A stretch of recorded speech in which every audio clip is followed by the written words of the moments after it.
Bon début de semaine à vous tous qui aimez ce magazine Kiosque. Merci de nous rester fidèles. Nous sommes lundi le 15 mai 2023. C'est très heureuse de vous retrouver encore nombreux en train de suivre ce magazine. Nous avons deux invités avec qui nous allons analyser l'actualité de cette semaine, de ce début de la semaine. Alors l'actualité, nous serons plus focalisés sur des déclarations des chefs de l'État au Botswana devant les Congolais vivant à Gaborone.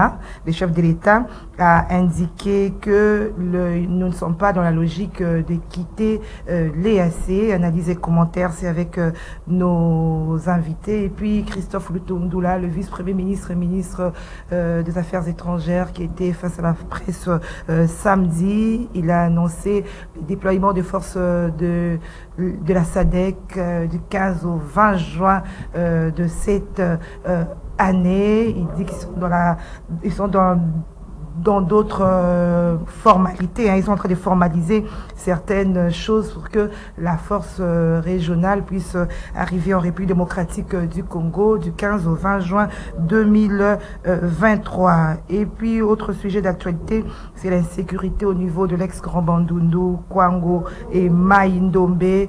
Des affrontements, le sang coule de ces côtés-là. On dit même qu'il y a les dangers et à la porte de la ville de Kinshasa. À ce sujet, il y a la déclaration du cardinal Ambongo Fridolin qui dénonce la manipulation politique dans cette affaire du conflit Tekeyaka dans la province de Kwango et Mai-Ndombe. Le cardinal dit même qu'il ne s'agit même pas du conflit Tekeyaka. Analyse et commentaires, c'est avec nos invités. Autre sujet d'actualité, c'est le processus électoral avec le début ce lundi de travaux de l'audit du fichier électoral. 200 organisations internationales et nationales ont répondu à l'appel d'offres de la CENI, la centrale électorale, qui a retenu 10. Analyse et commentaires, c'est avec nos invités. Ils sont à deux, je le disais tantôt. Pascal Oonje, bonjour. Bonjour Gisèle Etoko, bonjour à nos différents téléspectateurs. Merci, bon début de semaine. Je vous remercie une fois de plus pour l'invitation. Je crois que, avec le confrère, je ne saurais pas le présenter, vous allez le faire, nous serons à mesure de faire une bonne gymnastique d'analyse des questions d'actualité, bien entendu pour permettre à nos différents téléspectateurs de retenir de ce qui est plus important, des faits d'actualité qui se produisent chez nous. J'estime que nous ne ferons pas du bavardage comme nous avions fait la fois passée avec certains confrères sur ce plateau, je ne sais pas les citer. Et donc, c'est dans des analyses pertinentes qu'il est plus utile d'être sur ce plateau. Ah, merci Pascal. Alors Pascal, c'est Rafa sa merveille Bayeling. Bonjour merveille. Merci beaucoup Gisèle, c'est un plaisir pour moi d'être là sur ce plateau. Cette grande émission, je suis très heureux d'être en face de mon grand frère Pascal Oonjo. Quand j'ai appris que c'était lui aujourd'hui, j'ai dit que je ne peux pas rater cette occasion. C'est un grand frère que je respecte beaucoup. Donc merci comme beaucoup. Il a dit, j'espère que le débat sera à la hauteur. C'est vrai que moi et lui, nous avons des avis très divergents. Mais je sais que ça va se faire avec beaucoup de respect. Et voilà, merci beaucoup. Alors on commence, l'actualité c'est la sécurité et puis le processus électoral. Oui, mais écoutez, moi je ne peux pas venir sur un plateau comme Kiosque et ne pas manquer ce qu'on appelle communément avec mon aîné Jean-Marie Kassamba, un biscuit. Un biscuit parce que vous avez annoncé quelques sujets, mais je vous informe qu'aujourd'hui il y a beaucoup de sujets d'actualité. Vous avez par exemple l'ancien Premier ministre Matata Ponyo, qui est allé à Goma. Il est arrivé depuis le dimanche à Goma et il a fait des déclarations que moi personnellement j'estime importantes parce que toujours par rapport à la situation sécuritaire. Tout à fait, vous avez parlé de l'EAC, vous avez parlé de l'insécurité à l'est du pays et je peux vous garantir qu'avec ce que j'ai écouté de Matata Ponyo, je pense que le gouvernement, je pense que le président de la République, Félix Antoine Tshisekedi Tshilombo, devrait se référer à ces orientations-là. Par exemple, il a fait allusion à l'opération Pomme Orange, que vous connaissez très bien à l'époque avec Joseph Kabila Kabange, avec le général Didier Etumba et lui-même à l'époque Premier ministre. Bunagana était toujours occupé à l'époque aussi par les rebelles, les mêmes M23 d'aujourd'hui, et sous-traité toujours par les Rwandais. Cette histoire n'a pas commencé aujourd'hui. Mais avec cette opération-là, en une année, ils ont réussi à mettre hors d'état de nuire les M23. Joseph Kabila, Matata Ponyo et Didier Etumba ont réussi à rétablir la paix. Avec la SADC, c'était ça. Je vous dis qu'avec l'opération Pomme Orange, qui était dirigée à l'époque de main de maître par le général Didier Etumba, c'était sous Joseph Kabila et Augustin Matata Ponyo. Joseph Kabila, Matata Ponyo et Didier Etumba ont réussi à mettre hors d'état de nuire le M23. Et aujourd'hui, Augustin Matata Ponyo est vivant. D'ailleurs, il est toujours à Goma, il va rentrer le mercredi. Didier Etumba est vivant ici au Congo. Joseph Kabila est vivant ici. Pourquoi ne pas le consulter? Parce que ce qui se passe à l'Est avec les M23, Bunagana, jusqu'à aujourd'hui, est toujours occupé par les M23 et le Rwanda. Je pense que ça ne va rien coûter au président de la République de consulter Joseph Kabila, de consulter Augustin Matata Ponyo, de consulter Didier Etumba. Ça peut peut-être nous aider. Ça consistait à quoi cette opération? Parce que nos téléspectateurs doivent comprendre. Non mais écoutez, c'était une opération pour remettre de l'ordre, remettre la paix à l'Est. C'est comme aujourd'hui nous avons Bunagana qui est pris, qui est assiégé par les M23 et le Rwanda. Vous avez également d'autres territoires congolais. Au cours de cette opération, il était question en fait de mettre hors d'état de nuire l'ennemi, qui était toujours à l'époque les M23 et le Rwanda, afin que les territoires congolais soient récupérés. Et ça a été fait, vous en savez très bien parce que vous êtes journaliste. Donc pourquoi ne pas se référer à ces gens-là? Mais un deuxième sujet que j'aimerais également évoquer, ça concerne l'UNC de Vital Kamerhe. Madame, je peux vous garantir qu'aujourd'hui, l'UNC de Vital Kamerhe est en danger. L'UNC est en danger tout simplement parce que Vital Kamerhe a décidé d'offrir le secrétariat général à l'ancien ministre de la Jeunesse, M. Billy Kambale. Regardez ce qui se passe aujourd'hui. C'est anormal de voir dans un parti politique un secrétaire général suspendre un chargé de mobilisation et les chargés de mobilisation remettre à l'ordre le secrétaire général. Est-ce que ça existe? Les chargés de recrutement, si je ne me trompe pas, se permet de dire au secrétaire général que c'est le président du parti qui nomme et révoque. Il n'en a pas qualité. Et il a raison. Mais pourquoi cette précipitation-là? Alors qu'il existe une commission de discipline dans ce parti comme dans tous les autres partis. Lui, il s'est permis de suspendre et puis de l'envoyer au niveau de la commission de discipline. Et aujourd'hui, à l'UNC, il n'y a pas que lui. Il y a l'honorable Mirindi qui a également démissionné. Plus de 7 démissions. Et selon nos câbles, en fait, Billy Kambale serait en train de jouer à un jeu très dangereux. Le jeu consiste à isoler Vital Kamerhe. Aujourd'hui, écoutez, il fallait neutraliser Vital Kamerhe parce qu'il avait beaucoup d'ambition.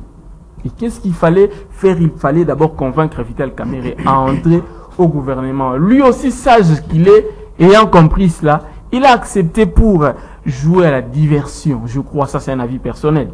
Je ne dis pas que c'est ce que Vital Kamerhe pense, c'est un avis personnel parce que moi et lui, on n'a pas à parler et on ne parlait pas en privé.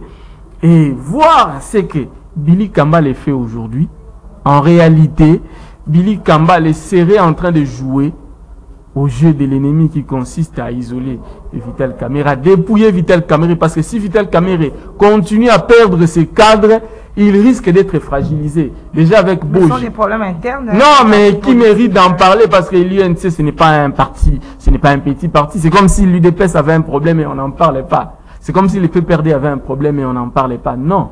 Billy Kambale aujourd'hui, normalement, si Vital Kamerhe veut que son parti puisse continuer à rester au niveau qu'il a et qu'il est, je pense qu'il doit suspendre suspendre M. Billy Kambale, il peut faire autre chose dans les partis. Trouver quelqu'un qui a un leadership fort, quelqu'un qui peut rassembler. Il y a des problèmes, vous savez. Ce ne sont pas les langages de ses ennemis.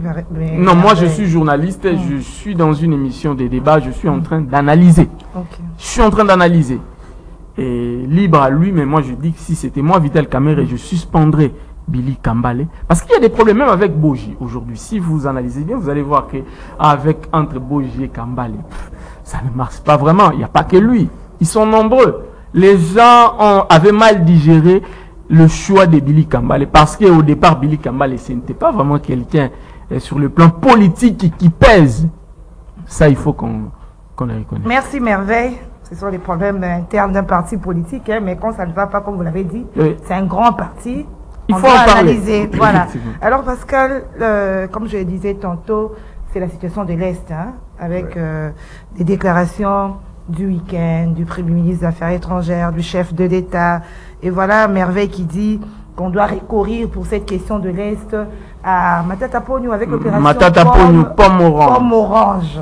Matata Pogno, Didier Toumba, Joseph Kabila qui est encore vivant. Et vous trouvez que ça pourra résoudre... Mais ils ont réussi à rétablir la paix. Alors Pascal, pourquoi ne pas les par rapport à cela? Merci Gisèle pour la question. Et je remercie également les analyses de mon confrère qui sont pertinents, même si quelque part il n'est pas allé jusqu'à creuser ce qui était effectivement le nez même du problème. Il n'est pas allé jusqu'au fond. J'ai suivi l'ancien Premier ministre, l'actuel opposant, et ainsi va la vie, tout coule, tout passe, rien ne demeure. Si hier vous aviez été au pouvoir, alors aujourd'hui vous vous retrouvez à l'opposition, et voilà pourquoi les actes que vous allez poser lorsque vous êtes au pouvoir, vous devez les faire avec conséquence, parce que demain, ça va retourner contre vous-même. Aujourd'hui, les actes qu'il posait hier se retournent contre lui. À quel niveau? Je dois vous rappeler, confrères, c'est sous Augustin Matata que le M23 sera né. C'est sous Matata. C'est en mars et avril 2012 que le M23 entre à Bunagana. Et finalement va avancer jusqu'à prendre Goma, sous Matata, Matata Premier ministre. Il remplace Mozito. Mozito part après les élections de 2011. Le M23 va se déclarer après les élections de 2011, premier prétexte, contester les élections, et finalement ils vont avancer jusqu'à Goma, Matata Premier ministre. Mais nous devons nous poser la question, Matata Premier ministre, qu'est-ce qu'il avait fait? Le M23 va rester à Goma pendant quelques semaines, et à Bunagana pendant plus d'une année. Il était Premier ministre. Sous Matata, pendant ce temps, Matata ne s'est jamais déplacé à l'est de la République démocratique du Congo. Moi, Pascal, qui est maintenant en face de vous, j'ai dénoncé la politique du Premier ministre à son temps, incapable de trouver solution à cette question de l'Est. Il ne s'est jamais déplacé à l'Est. Matata qui se transforme aujourd'hui en faiseur de péché-prêcha, en donneur de leçons. Non. Nous devons nous poser la question, qu'est-ce qu'il avait fait concrètement pour qu'aujourd'hui on dise que ce qu'il a fait hier c'était meilleur que ce qui s'est fait aujourd'hui? Il a une remède pour soigner la... Non, il n'y a pas de remède parce qu'il a été incapable lui à son temps. Et nous ne pouvons pas oublier la situation que nous connaissons aujourd'hui. Qui sont les géniteurs, qui sont les créateurs? C'est ce que lui veut qu'on les appelle là. Et vous allez vous rappeler, lorsqu'un Nkunda surgit en 2007, Kabila était président de la République. Lorsque le M23 surgit, Kabila était président de la République. Il n'a pas résolu le problème définitivement. Je vous ai toujours dit ici, les textes, je serai toujours obligé de revenir parce que parfois lorsque nous échangeons les co-débatteurs, les textes, vous pouvez imaginer, vous gagnez la guerre, vous gagnez le M23, mais après avoir gagné le M23, vous allez signer des textes. Vous signez le texte à Kampala, vous signez le texte à Nairobi. Comment vous allez expliquer ça? L'explication est simple. On n'a pas gagné la guerre sincèrement. Il s'est agi d'un accord initié par la SADC. C'est comme ça que nous avons aujourd'hui le comité de suivi de cet accord. Ils ont fait un retrait qui a permis également à nos forces de pouvoir avancer. Même alors, si c'est nos forces qui avaient gagné, posons-nous la question, mais où sont partis les généraux qui se distinguaient, les colonels qui se distinguaient, décédés. Baouma, décédé. Mamadou, décédé. Pourquoi les tuer? Qui les tuait? Et je ne veux pas citer Moussa Mabé, parce qu'il s'est distingué, puis on a compris qu'avec celui-là, il faut l'éliminer rapidement. Il est parti. Posons-nous la question qui les tuait. Est-ce qu'on peut encore se référer à cela? Non. Ce qui est plus important à ce jour, mon frère, au pays, c'est être à mesure d'identifier les infiltrations. La preuve, dernièrement, vous aviez vu la défection des officiers rwandais de notre armée. J'ai suivi quelqu'un dernièrement dire que le malheur de Kabila, c'est d'avoir nommé plus les Rwandais, leur confier des titres, des responsabilités au pays. Pourquoi on faisait ça? Pourquoi on n'a pas été à mesure de dire non, tel n'est pas congolais, ne peut pas devenir colonel, ne peut pas devenir général? Je vais vous rappeler un fait. Le Kasaï, au départ de Kabila, n'avait que 4 généraux, sinon inspecteurs principaux de la police. 4 simplement. L'espace Grand Kasaï, 4 simplement. Mais posez la question, de l'Est, ils étaient combien? Des noms, par leur prononciation, vous comprenez que probablement ils ne sont pas congolais. Nombreux. La situation là, ce n'est pas à lui de se transformer aujourd'hui en donneur de leçons. Il est parmi les responsables qui n'ont pas su gérer la situation. La question. Mais on peut s'appuyer sur ce qui est bien, Pascal. Vous aurez tout le temps. Oui. Il a abordé également l'aspect économique, je l'ai suivi. Entre nous, il dit l'indice du développement humain 2021 a situé la République démocratique du Congo à la 175e place sur un total de 189e. Mais depuis quand nous avons bougé? Nous avons toujours été la queue. Toujours moi, ici, sur cette question d'indice, avec Daniel Monanteba. Combien de fois il n'a pas déploré sur mon plateau? Et aujourd'hui, la même personne se transforme, il donne des leçons. Nous aussi, nous l'écoutons, nous pensons qu'il dit des bonnes choses. Mais finalement, moi, j'aurais voulu que quelqu'un qui n'a pas eu un temps suffisant. Quand vous regardez dans la gestion de Kabila, pendant le temps de Kabila, il n'y a pas eu un Premier ministre qui a eu suffisamment de temps comme Matata. Il n'existait pas. Mais posez-vous la question, pendant ce temps, sur le plan économique, qu'est-ce qu'il a fait en toute réalité? Vous allez vous rendre compte que l'indice il met en question nous a laissé au bas de l'échelle. Même sur le plan du taux, Mozito, lui remplace Mozito. Mozito part, il nous laisse à 9 000 francs congolais. Et lui, lorsqu'il remplace Mozito, il nous amène jusqu'à 16 000 francs congolais. Et celui qui est venu d'Ali de PCC, c'est qui? Badibanga. Non, pas Badibanga, l'autre est là. Chibala, qui va nous amener jusqu'à 18 000 francs congolais. Regardez l'écart. De 9 000 à 16 000. Lui qui prétend vouloir aimer les Congolais. Mais pourquoi il n'a pas réduit? Pourquoi nous avons... Je vous ai dit ici, le problème sur le plan financier, ce n'est pas le problème des Congolais, c'est le problème de la coopération de nos pays africains avec les institutions de Bretton Woods. Merci Pascal. Non, je n'ai pas terminé. Le confrère a eu tout le temps. La question de l'UNC. Heureusement, vous aviez dit un fait privé. Avant d'entrer dans parce que ce sont des questions qu'il a déjà abordées. Il faudrait que je rebondisse. Oui. Et lui aussi, le confrère aussi, Merveille a très bien dit aussi, parce que au moins, c'est un fait privé. Ça n'empêche pas un journaliste de dégager des analyses. Il faut laisser les journalistes analyser, parce qu'ils sont là dans la société, nous devons les apprécier. Et lorsqu'il dit que le secrétaire général a suspendu le chargé des mobilisations, et il a suspendu avant de les mettre à la disposition de la commission de discipline. Mais c'est ça la procédure. S'il avait révoqué, là ça devient autre chose. S'il avait révoqué avant qu'il ne soit soumis à la commission de discipline, là ça devient entorse. Mais on suspend toujours, on vous suspend, et on vous soumet maintenant à la commission de discipline. Les résolutions de la commission de discipline vont permettre à l'autorité de prendre la décision finale. Si la commission de discipline dit que, en tout cas, ce sont des fautes qu'on ne saura pas accepter, être reproduites dans notre parti politique, et donc, il doit être révoqué, et le secrétaire va revenir cette fois-là, il prend une nouvelle décision pour le révoquer. Mais si c'est seulement ça, je comprends qu'il est dans la bonne démarche, rien de mauvais, et donc, dans le cadre du parti politique, et aussi nous sommes en démocratie, lorsque le chargé de mobilisation constate que la procédure amorcée par le secrétaire général n'est pas bonne. Mais il est de bonne loi, après avoir lu les textes, qu'il lui réagisse, qu'il dise au secrétaire que vous auriez dû faire ça, qu'est-ce que vous aviez fait. C'est normal. Et c'est de cette dialectique-là que les acteurs dans un parti politique peuvent pondre une bonne synthèse qui permettra que le parti soit correctement régulé. Lorsqu'il y a choc d'idées entre les... Merci, j'aimerais vraiment juste apporter quelques éléments de précision avant de passer. Je serai très bref. Premièrement, concernant le sujet Matata Pogno, lorsque mon grand frère Pascal Onjo dit que Matata Pogno n'a jamais foulé ses pieds à l'Est pendant ce conflit-là, mais c'est faux et archi faux.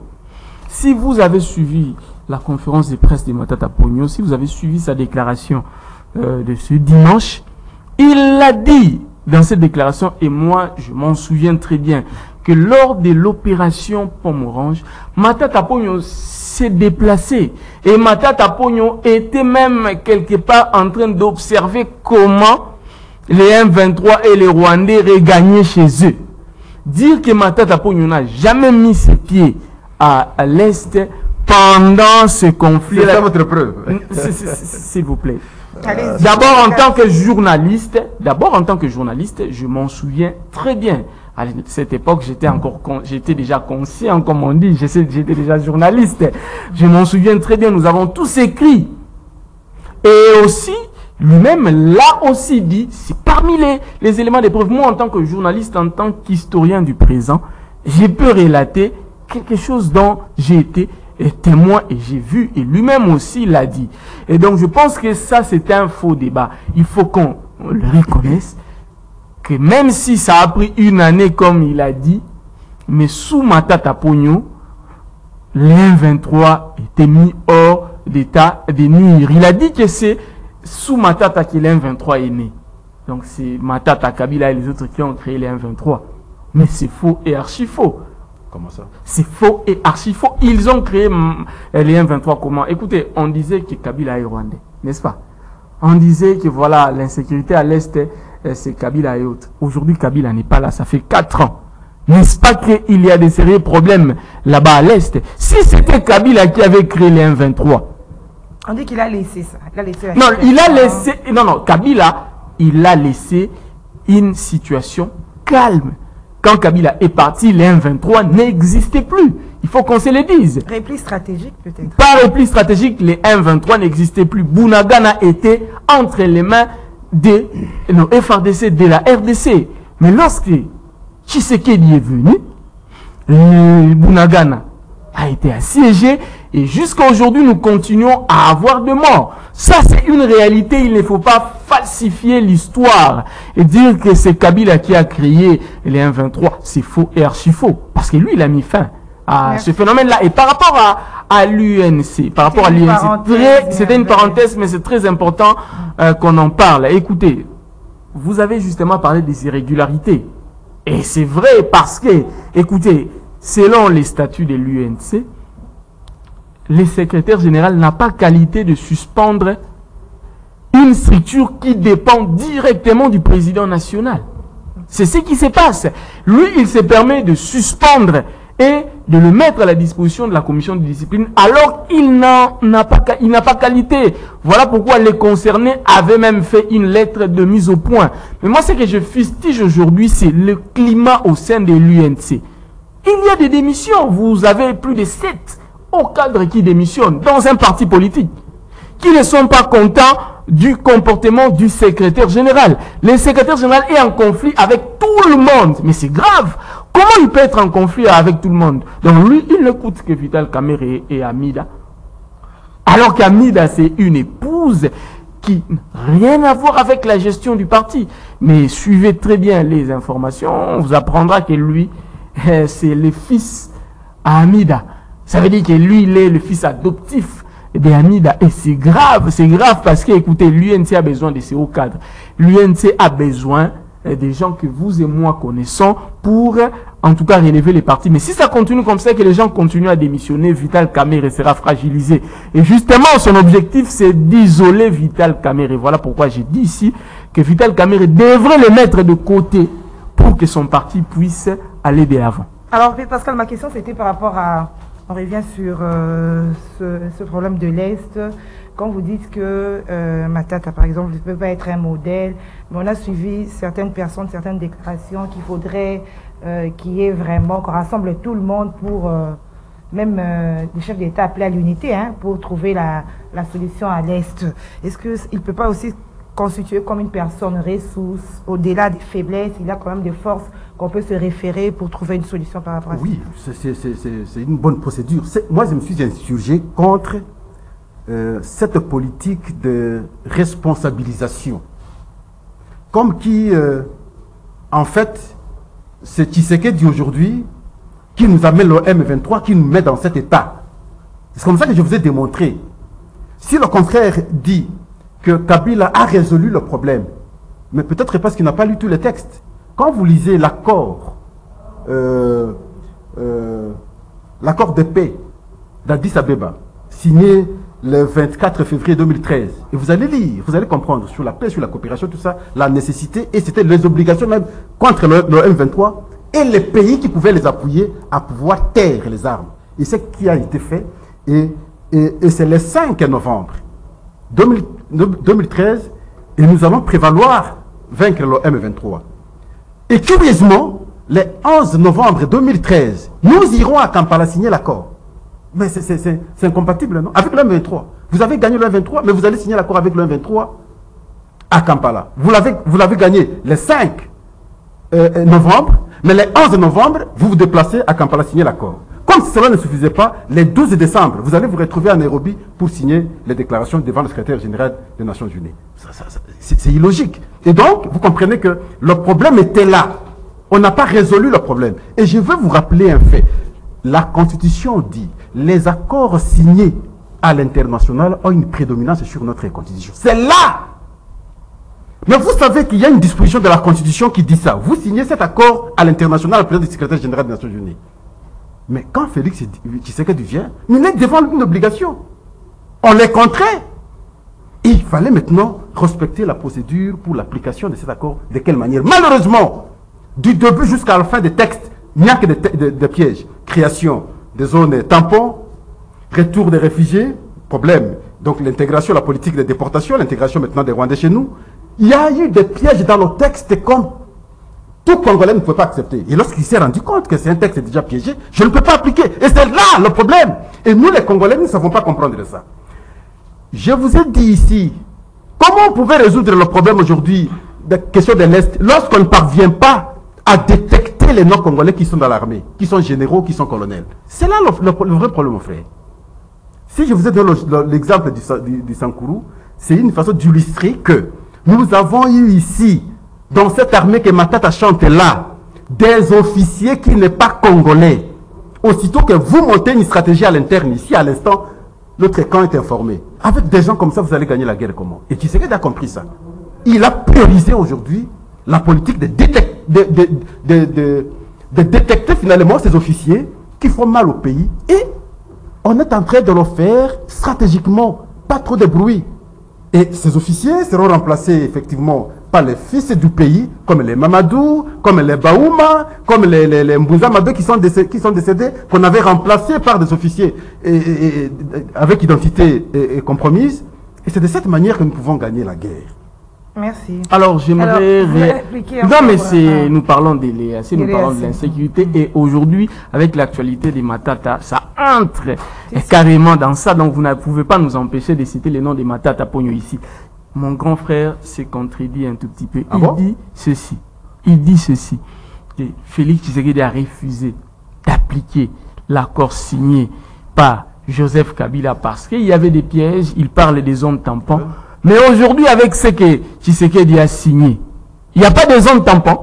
Lorsque nous parlons de l'EAC, lorsque nous fustigeons le fait que notre armée ne contrôle pas les zones occupées par les forces kenyanes on a parlé de l'EAC. N'est-ce pas qu'il y a des zones tampons? N'est-ce pas qu'il y a des zones tampons? C'est déshabiller Saint-Pierre pour habiller Saint-Paul. Vous ne faites absolument rien. S'il avait dit, s'il avait compris que dans l'accord signé par Joseph Kabila, il y avait des pièges, mais il ne devrait pas signer un autre contrat avec presque le même contenu. C'est ce que moi je fustige. Écoutez, la négociation fait partie, j'ai bien dit, fait partie des résolutions, fait partie des solutions. Même Félix Tshisekedi aujourd'hui, il est sur les champs de bataille et en même temps, il négocie. Vous n'allez pas me dire que Joseph Kabila, que Matata Ponyo ont commis une erreur parce qu'ils ont signé un accord. Mais même s'ils ont mis fin à la guerre, mais écoutez, pour une paix durable, si pour une paix durable, il fallait contrôler ces gens-là, il fallait signer un accord, je n'y vois pas d'inconvénient. Voilà pourquoi j'ai dit que Félix Tshisekedi devrait rencontrer Joseph Kabila, devrait consulter Matata Ponyo pour qu'il puisse l'aider. Hein? Et aussi peut-être venir vers lui, non? Venir vers lui comment? Mais c'est lui le président. Écoutez, c'est lui qui a froid, qui va vers le feu. Aujourd'hui, Matata Ponyo ne peut pas aller comme ça, mais c'est à lui d'aller vers Matata Ponyo, c'est à lui d'aller vers Joseph Kabila. Écoutez, il faut faire très attention. Félix Tshisekedi, non seulement qu'il a signé, il a autorisé aux forces kenyanes et autres d'entrer dans nos territoires, mais il vient de faire une déclaration au Botswana, si je ne me trompe pas, où il dit qu'il ne va pas mettre fin à l'opération de l'EAC. Alors que... Non, c'est le contraire. Pardon? Le contraire de ce qu'il a dit. Non, ce n'est pas le contraire. La logique de quitter l'EAC, l'organisation. Mais justement... Il a fait une deuxième déclaration. Non, il a fait une deuxième déclaration pour dire qu'il n'est pas dans la logique de quitter l'EAC. Il s'est contredit. Alors que dans l'EAC, nous avons des zones tampons et aujourd'hui, lui-même, le même Félix Tshisekedi, s'est plaint de l'EAC. On l'a vu gronder un officier de l'EAC. De la force, pas de l'organisation. De la force. On peut les dissocier. Peu importe, on l'a vu. On peut les dissocier, l'organisation et la force. On a vu ce qui s'est passé avec les Kenyans. C'est même pour ça que les Kenyans a refusé d'aller à Bujumbura parce que les Kenyans n'étaient pas d'accord avec ce qui s'est passé. On change de l'autre côté et lui apprend ça sur les réseaux sociaux. On change des officiers et lui apprend ça sur les réseaux sociaux. Écoutez, ça ne va pas. Le président de la République signe des accords, parfois même sans consulter le Parlement, l'accession à l'EAC. Le président de la République n'a pas consulté le Parlement. Urgence oblige. Quelle urgence? La jurisprudence. Quelle jurisprudence? Quelle urgence? Et il signe sans le Parlement. Et sur le terrain, ça ne produit pas les effets parce que la crise persiste. Et Matata Ponyo, en bon citoyen, en tant que patriote, il fait une déclaration. Vous n'allez pas nier la qualité de patriote à Matata Ponyo. Vous n'allez pas le nier. Il a servi ce pays, vous l'avez dit vous-même, qu'il a été l'un des rares premiers ministres à avoir fait autant de temps. Et écoutez, lorsque vous faites le bilan de son parcours, vous allez voir qu'il parle ici de la situation économique. Mais écoutez, c'est sous Matata que la situation économique dans ce pays s'est stabilisée. C'est sous Matata qu'on a eu une période du taux de 16 pendant de longues périodes, mais avec Tshisekedi aujourd'hui. Alors, Pascal, par rapport à nous sommes dans l'EAC, cette déclaration du chef de l'État, en tout cas beaucoup attendaient à ce qu'on puisse quitter l'organisation. Il fixe l'opinion. Il n'a pas fait deux déclarations. Le chef a refusé. Le chef a dit. Vous avez parlé, c'est Pascal. Il n'a pas fait deux déclarations. Il n'a pas fait 3 jours là-bas, à Botswana. Il n'a pas fait 3 jours. Il a passé nuit, il a quitté. Il a fait une déclaration. La déclaration, nous l'avons même analysée avec vous, ici. Il a dit, ce n'est pas exclu que le pays quitte l'EAC. Ça, c'est après avoir s'être mis d'accord avec la SADC. Il a fait une déclaration. Mais maintenant, inverser ce qu'il a dit, c'est là où je ne comprends rien.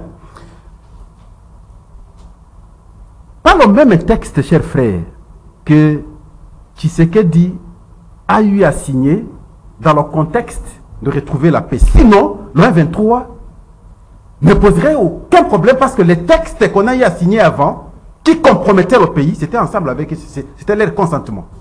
Mais si on pouvait reproduire les mêmes textes aujourd'hui, ils allaient dire non. Mais je vais vous rappeler un fait. Le texte dont on parle ici, il faut lire maintenant ce qu'on avait signé avec Nkunda le 23 mars 2007. Et c'est là où vous allez comprendre qu'on avait vendu le pays. Et c'est le même texte qui sera revendiqué à la date, cette date-là, du 23 mars, qu'on va se dire, nous sommes le 23 mars, ils vont commencer à réclamer le respect de ce texte-là. Et on va continuer à reproduire ce texte jusqu'à la déclaration de Nairobi en 2013. Mais vous n'allez pas oublier, merveille, que si nous avons la présence des forces rwandaises en République démocratique du Congo, c'est le régime Kabila qui l'a fait entrer avec la FDLR. Prétexte de venir chasser plutôt les FDLR. On a chassé les FDLR. Kabila, lorsqu'il prend le pouvoir, il va comprendre les réalités. Il va vouloir se séparer avec eux. Ils sont répartis, ils vont refaire le RCD. Ils sont entrés. Ils ont commis les mêmes crimes. Ils sont sur le sol congolais. Qui était responsable? Comme si cela ne suffisait pas, ils vont revenir avec Nkunda en 2007. Bosco Ntaganda en 2013. Et nous avons aujourd'hui les Willy et tout ça en 2022-23. Mais qui sont les géniteurs? Qui ont facilité les rentrées? Qui ont facilité leur exploration au Congo? Et ça, vous allez nier, du coup, qui ont coopéré avec, même Joseph Kabila, qui étaient ses amis? Ce n'était pas les Bosco Ntaganda. Ce n'était pas les Nkunda. Mais aujourd'hui, comment mettre non, c'est ses amis. C'est ces amis-là, lorsqu'ils sont entrés ici, après que Kabila père prenne la décision de faire renvoyer les Rwandais, et ils vont se transformer en groupes armés pour attaquer le pays. Et les mêmes revendications vont continuer jusqu'au texte que nous avons signé malheureusement. C'est maintenant comment mettre fin à ça? Comment mettre fin? Ça, c'est la question fondamentale. Ouais. Et la réponse intelligente que je voulais donner ici, il faut commencer par l'infiltration, enfin l'identification de ces infiltrés-là. Ils sont tellement nombreux. Et malheureusement, sinon la question la plus importante à poser, c'est pourquoi on nommait ou on confiait des hautes responsabilités à ces généraux, à ces colonels qui sont rwandais? Pourquoi nous ne posons pas cette question? Quelqu'un de son identité, il dit il est rwandais. Vous le voyez, il est rwandais. Ce n'est pas une confusion de morphologie, parce que c'est vrai, nous avons certains tous qui sont congolais, c'est vrai. Mais quelqu'un qui vous dit il est rwandais, mais du coup, général. Mais Merveille ne s'est même pas monté de grade depuis qu'il est caporal. Il est resté caporal pendant beaucoup d'années. Mais quelqu'un qui vient à peine 2 jours, il est général. Le général, il ne travaille pas ici. Rapidement, vous l'envoyez à l'Est. Et vous voulez trouver solution à cette question de l'Est. Non, cher frère. Et donc, substantiellement, vous comprenez que cette question, Gisèle, sa résolution découle de la politique d'identification de ces infiltrés-là. Sans ça, on ne résoudra aucun problème. Que personne ne vienne vous mentir qu'on avait résolu le problème hier. Non, on n'avait pas résolu le problème. Si on avait résolu le problème, on n'aurait pas ici, n'est-ce pas, le comité de suivi de l'accord cadre d'Addis Abeba. Ça servirait à quoi? Ils sont là pour suivre ça. Merci Pascal. J'aimerais répliquer à ce sujet. Si vous allez répliquer, parce qu'on ne doit pas s'éterniser aussi à ces sujets. Non, mais écoutez, si je laisse passer... Oui, nous en parlons, mais permettez que je réplique à ce sujet. Il dit que c'est Joseph Kabila qui est venu avec les Rwandais. C'est Joseph Kabila, l'ami des Rwandais. Mais Tshisekedi est l'ami des Rwandais. Mais écoutez, Tshisekedi l'a dit, il l'a déclaré que Kagame c'est mon frère quand il arriva au pouvoir. Diplomatie. Et s'il vous plaît, s'il vous plaît. Merveille. Quand il arriva au pouvoir, n'est-ce pas que Tshisekedi a fait des deals et des deals avec le Rwanda? Vous vous souvenez de ce qui s'est passé? L'usine des raffineries, vous vous en souvenez? Lorsque Bisselé fait des déclarations, Bisselé est aujourd'hui en prison. Pas plus tard qu'avant-hier, Nicolas Kazadi, ministre des Finances, se permet de dire chez Jean-Marie Kassamba que Tshisekedi est le frère de Paul Kagame. Des stratégies pour bien Quelle attaquer stratégie? l'ennemi, Bon, approcher pour ici, attaquer. on parle de stratégie. Mais à l'époque de Kabila, vous dites que voilà, il est en train de donner les pays au Rwandais. Écoutez, il faut faire très attention. La solution, mais c'est clair, il parle d'infiltrer. Écoutez, si nous continuons avec ça, ça va nous prendre 30 ans. Merci. Écoutez, la solution est là. Matata Ponyo est là. Joseph Kabila est là. Pourquoi ne pas les consulter? Et qui maîtrise bien ces personnes. Ils maîtrisent ennemis. pas, ils maîtrisent bien ces personnes, mais ils ont mis fin à la guerre dans le même contexte. Mais il faut aller vers ces gens-là. Il faut aller vers ces gens-là. C'est ça le principe. Pourquoi ne pas le faire? Ne pas le faire parce que c'est Matata Ponyo. Ne pas le faire parce que c'est Joseph Kabila. Non, écoutez, on ne gère pas la République comme ça avec des emails. Alors, on va parler. Mais les gens qui mettaient fin, pourquoi dans on les le Kwango et Kwilu, Pascal, s'il vous plaît. On dit que c'est déjà la porte de Kinshasa parce que c'est vraiment proche de Kinshasa. Quelle analyse vous faites de cette situation? Oui, et écoutez, vous savez, le Congo est en feu. On parle de l'Est, mais écoutez, il y a aussi un autre problème juste ici à la porte de Kinshasa, comme vous l'avez dit. Moi, j'ai vu des gens tués là-bas. Un policier qui en a coupé la tête, et ces gens-là se promènent bonnement avec lui, quelqu'un qui saigne. On a vu ça. Écoutez, si le gouvernement ne met pas du sérieux, si le gouvernement ne résout pas le problème du grand Bandundu, je vous dis que nous risquons d'avoir deux problèmes que nous ne saurons pas gérer. Imaginez qu'à l'est de là-bas, ça brûle. Et à la porte de Kinshasa, siège des institutions, ça brûle. C'est là où j'interpelle le VPM de l'intérieur. Il doit faire son travail convenablement. Ça, c'est la sécurité intérieure. Il doit faire son travail correctement. Les renseignements doivent jouer. Parce que nous aurions appris également que ce qui se passe là-bas serait un jeu. Et qu'en réalité... Un jeu? Ah oui, je l'ai dit. Les gens meurent, vous parlez de... Écoutez, est-ce que vous savez que les gens peuvent mourir dans des jeux? Mais à l'Est, à un certain moment, on parlait d'un jeu, n'est-ce pas? Des multinationales et tout, pour exploiter illégalement les ressources naturelles là-bas. Chez nous aussi, ça peut être une manipulation politicienne.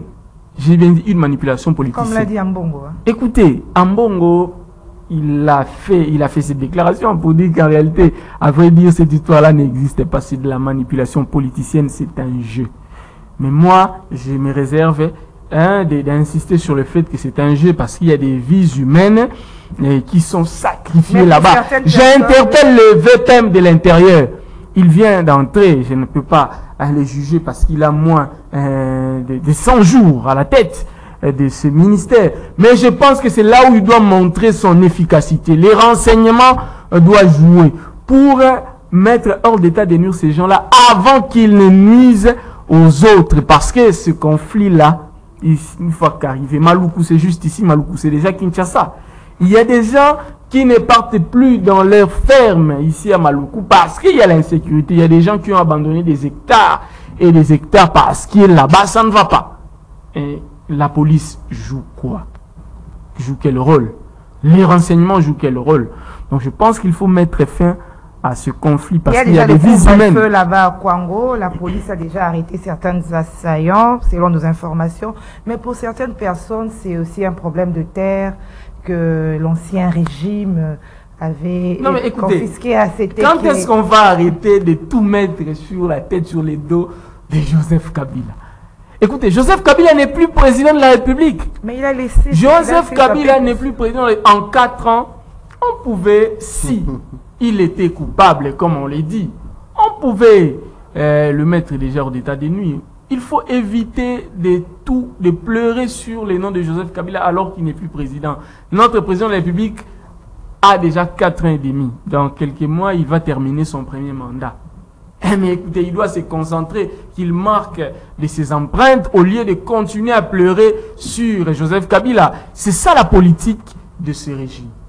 Joseph Kabila, quand il n'y a pas de maïs, c'est Moïse Katumbi. Et un ministre de la République se permet de dire à la télé qu'il y a une main noire. Écoutez, nous devons arrêter ces jeux-là. Joseph Kabila n'y est pour rien dans ce jeu. Que la sécurité, que le ministère de l'Intérieur fasse son travail. et que l'on puisse nous rétablir la paix à l'Est. Alors, La paix dans le Bandundu. Alors, Pascal, pour certains, cette situation dans le Grand Bandex, Grand Bandundu est mal gérée, il y a un peu de négligence, on se focalise plus sur l'Est. Et voilà, Ambo qui dit il dénonce une manipulation politique. Je suis passé, parce que là vous parlez d'Ambongo, je suis passé par une école privée de l'église catholique ici à Barumbu. L'école s'appelle Saint-Paul privé. Il n'y a pas de banc. Les enfants étudient au niveau humanité, hein, ils écrivent sur les cuisses. Il n'y a pas de banc. Mais c'est facile à pouvoir critiquer. Lorsqu'il faut critiquer les autres, c'est plus facile. Ici, pas loin, je pense qu'il me suit. Ici, à Barumbu, paroisse Saint-Paul, les enfants étudient ou écrivent sur les cuisses. Il n'y a pas de pupitre. Mais il est là. Où va l'argent que les parents payent là-bas? Il n'y a pas de banc. Cette question merveille. Lorsqu'on évoque Kabila, c'est parce qu'il a géré le pays. Et lorsque vous avez géré le pays, vous avez laissé les empreintes qui peuvent être résolues à moyen, en court terme, à moyen terme, comme à long terme également. On ne fait pas tabula rasa. Ce n'est pas parce qu'il est parti, donc on repart sur les nouvelles données, sur les nouvelles bases, tout est oublié. Non. Vous n'allez pas oublier que nous avions eu des conflits de Yumbi ici. Vous n'allez pas oublier que nous avions eu les conflits de Kamonasaf pour ici, pendant que nous avions des problèmes à l'Est comme nous avons aujourd'hui. Ce sont des questions que nous devons résoudre lorsqu'on est État. Donc, ne donnons pas l'impression que c'est une particularité, une spécificité, une incapacité aujourd'hui. Ce sont des cas que nous avions vécu hier, pire encore, jusqu'à Kinshasa ici, grand marché, on tuait les gens ici à Kinshasa. Qu'est-ce que nous n'avions pas vu? Une dame qui gérait le grand marché a été tuée ici. Et on a dit qu'elle est tuée par les Kamonasap. Ici, nous avions connu. Ce qui est plus important, ce qui est plus fondamental, c'est interpeller les autorités à pouvoir nous sécuriser et sécuriser correctement nos biens. C'est ce qui est plus fondamental. Sur cette question de Yaka et Teke, je suis parmi les acteurs qui ont échangé avec les Yaka et avec les Teke. Je suis allé à Kwamouti, je suis allé à Kenge, j'ai écouté les points de vue des acteurs, j'ai donné un point de vue officiel à son temps, et je connais le problème aujourd'hui. Et c'est là où j'interpelle le ministre de l'Intérieur aujourd'hui, parce que je le vois vouloir échanger avec celui, entre guillemets, qu'on veut faire valoir comme un grand chef coutumier, Mini Congo, qui n'est pas de Kwango, il est de Kwilu. Le problème ici, c'est entre le Kwango et les Maïndombe. Et d'ailleurs, quand vous êtes chez les Teke, on dénonce Mini Congo. On dit qu'il n'est pas le bienvenu. On les responsabilise dans plusieurs faits. Mais Mini Congo soutenu par la ministre président de la République. Et on pense qu'il serait la bonne voie pour trouver solution à la question. Non. De mon point de vue, parce que, comme vous aviez effleuré, le problème est parti des conflits de terre. Les Yaka, nous avons étudié dans l'histoire, sont des guerriers. Ils ont fait un déplacement de chez eux plutôt parce qu'il n'y a pas assez de terre fertile. Ils vont se déplacer jusque chez les Teke pour avoir des terres. Mais les Teke, ayant constaté que les Yaka les a envahis, il fallait maintenant trouver un moyen pour récupérer les terres. C'est de là qu'est parti le conflit. Mais j'arrive à Kenge. On me dit celui-ci c'est un général de la police. Quand vous le regardez, vous dites général de la police. Il peut être de quelle tribu ici? Est-ce que du Congo central? Non. Visiblement autre personne que nous autres. Lorsqu'on pose la question, il dit je suis tété là. Ah bon? Et maintenant, votre nom c'est comment? Et votre père, c'est quel territoire? Il ne sait pas. Et voilà des gens qu'on a responsabilisés. Ils sont là. Est-ce que nous ne pouvons pas imaginer que de tels cas peuvent aussi provenir de ces gens-là? Tout est possible, ce sont des hypothèses. Il y a des cas, en toute réalité, le mode opératoire dans la tuerie, vous dites, pour les Congolais, à peine, je peux croire. Mais c'est de la même manière que nous voyons à l'Est. Merci. Donc, sur cette question, je pense qu'il faut, parce que l'initiative à son temps était de réunir les deux communautés. Initiative qui a été faite, les deux chefs coutumiers, Eyaka et Teke, pour qu'ils fassent des appels. Et ces jeunes responsables puissent quitter maintenant des forêts, rejoindre la vie normale et les intégrer dans la société. Mais ce n'est pas facile par un simple appel. Mais maintenant, il fallait impliquer l'armée, il fallait impliquer la police. On a impliqué l'armée, on a impliqué la police. Effectivement, dans certains coins, on a vers les Kwamout à l'intérieur, là, c'est un peu calme. Mais curieusement, c'est vers Kinshasa que le mouvement devient maintenant très dangereux. Lorsqu'on évaluait la fois passée la question de l'opération de l'enrôlement avec la CENI sur des zones à problème, entre autres les Kwamout, on avait estimé que la situation était résolue au moins à 90%. C'est ce qu'on estimait la fois passée. Mais curieusement, aujourd'hui, je vois qu'il est difficile aujourd'hui que les agents de la CENI aillent sur le terrain travailler. Et donc, ça veut dire qu'on n'a pas résolu le problème. Mais qu'est-ce qu'il faut? Il faut encore activer. Pour que les calmes reviennent. Il faut encore activer. Merci, il faut Pascal encore activer. Orange. Donc, les pièges dans ce pays ont été montés. Ce n'est pas parce qu'on a fait 4 ans qu'on peut démonter tous les pièges. En tout cas, c'est faux. Combien de temps? Ça nécessite, n'est-ce pas, des intelligences. Le temps, je ne sais pas le définir, ça nécessite beaucoup d'intelligence. Pour qu'on soit en mesure de trouver une solution définitive à cette question d'insécurité. Merci, merveilleux. Merci, Pascal. Ne peut pas continuer à être cité alors que vous avez l'impérium, vous avez le pouvoir. Écoutez, il faut plutôt résoudre le problème que de se plaindre. Merci. Kiosque est fini. Merci Pascal Onge. Merci Merveille Bayengele. Merci à l'équipe technique Karine Ebebe, Christian Banjolo, Moro Nzambe, le coach Doudou Montiri, l'homme de Mongafula. Merci à vous, fidèles téléspectateurs auditeurs. Demain à la même heure. Au revoir.